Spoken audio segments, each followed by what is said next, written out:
Hi guys, welcome to our channel mister Sisindri. Bigg Boss Telugu season 9లో మరో వారాంతం వచ్చేసింది. ఇక ఈరోజు శనివారం కావడంతో బిగ్ బాస్ వేదికపైకి వచ్చినటువంటి హోస్ట్ నాగార్జున హౌస్లో ఉన్న హౌస్మేట్స్తో పలు రకాలుగా మాట్లాడటం అయితే జరిగింది. ముందుగా ఈ నేపథ్యంలోనే మన టీవీ ద్వారా హౌస్లో ఉన్న హౌస్మేట్స్ని మాట్లాడుతూ రీతుతో కూడా మాట్లాడటం అయితే జరిగింది. రీతుతో మాట్లాడుతూ ఫుల్ గరంగా రీతుకి ఇచ్చిపడేశాడు స్ట్రాంగ్గానే చెప్పవచ్చు. ఇంతకీ ఏమైంది అంటే, ఈ వారం రీతు ఆడిన ఆటల్లో చాలా వరకు ఫౌల్సే ఉన్నాయి. ఆడేది ఫౌల్స్.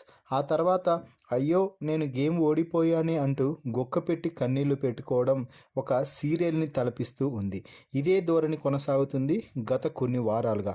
ఏదైనా టాస్క్లో ఆడిన తర్వాత అక్కడ ఫౌల్స్ ఆడావు అంటూ సంచాలకులు తీసేస్తే, నేను బాగా ఆడినా కూడా నన్ను తీసేశారు, నాకు ఎటువంటి లక్ కలిసి రావటం లేదు అంటూ గుక్కపెట్టి కన్నీళ్లు కార్చడం. ఇదే ధోరణితో ముందుకు పోతూ ఉండడం నేపథ్యంలో నాగార్జున ఈ వారం రీతుకి స్ట్రాంగ్గా ఇచ్చిపడేశాడు. రీతు, ఈ వారం నువ్వు ఒక్క గేమ్లో అయినా కరెక్ట్గా పార్టిసిపేట్ చేసావా? అన్ని ఫౌల్స్ గేమ్సే. బిగ్ బాస్ రూల్స్ చెప్పినప్పుడు ఆ రూల్స్ని పాటించి గేమ్ ఆడితే సరిపోతుంది. కానీ నువ్వు అతి తెలివి ఉపయోగించి బిగ్ బాస్ చెప్పిన రూల్స్నే బ్రేక్ చేస్తూ అంతకు మించి రూల్స్ అన్నట్టుగా ఇంకొకలా గేమ్ ఆడతావు. అది ఫౌల్స్గా చివరికి మిగులుతుంది. ఫౌల్ గేమ్ ఆడినా కూడా నీ ఆర్గ్యుమెంట్ మాత్రం మరో లెవెల్లో ఉంటుంది. ఫౌల్ ఆడినప్పుడు ఒప్పుకోవాలి. అప్పుడే నువ్వు ఆడియన్స్ నుంచి మంచి మార్కులు కొట్టేస్తావు. ఇక ఫౌల్స్ ఆడేది పక్కన పెడితే అది నీకు అలవాటైపోయింది. కానీ ఆ తర్వాత కన్నీళ్లు పెట్టుకోవడం కూడా అలవాటైపోయింది. ఎందుకమ్మా ఆ దొంగ ఏడుపులు అంటూ రీతుకి ఇచ్చిపడేశాడు. దీంతో రీతు మాట్లాడుతూ, సార్, నాదేమీ దొంగ ఏడుపులు కాదు, నేనేమీ ఫౌల్స్ ఆడలేదు. నేను నా ప్లాన్ ప్రకారం గేమ్ ఆడితే అది వారు ఫౌల్ గేమ్స్ అన్నారు అంటే సంచాలకులే కాదు, ఇక్కడున్న చూసే ఆడియన్స్ అందరూ కూడా నిన్ను అదే మాట అంటున్నారు అంటూ నాగార్జున ఒక్క మాట చెప్పడంతో రీతు నోరు మూతబడిపోయింది. ఇక దొంగ ఏడుపులని మీరెలా చెప్తారు సార్?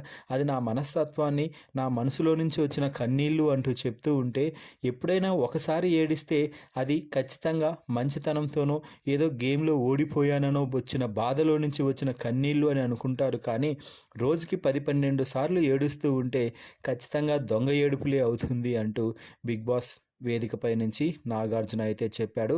అలాగే రీతు ఎంతసేపటికి కూడా నేను ఫౌల్స్ ఆడలేదు అంటూ వాదిస్తూ ఉండటంతో బిగ్ బాస్ని అడిగి వీడియోస్ ప్లే చేసి అన్నీ కూడా చూపించడంతో రీతు నోరు మూతపడిపోయింది అనే చెప్పవచ్చు. సో మొత్తంగా రీతుకి వీడియోస్తో అలాగే దొంగ ఏడుపు అంటూ రీతు ముసుగును మొత్తం తొలగించిన నాగార్జున మాటలపై మీ అభిప్రాయాన్ని కామెంట్స్ రూపంలో తెలపండి. మరిన్ని బిగ్ బాస్ లైవ్ అప్డేట్స్ కోసం మన ఛానల్ని చూస్తూ ఉండండి. Please subscribe our YouTube channel mister సిసింద్రి.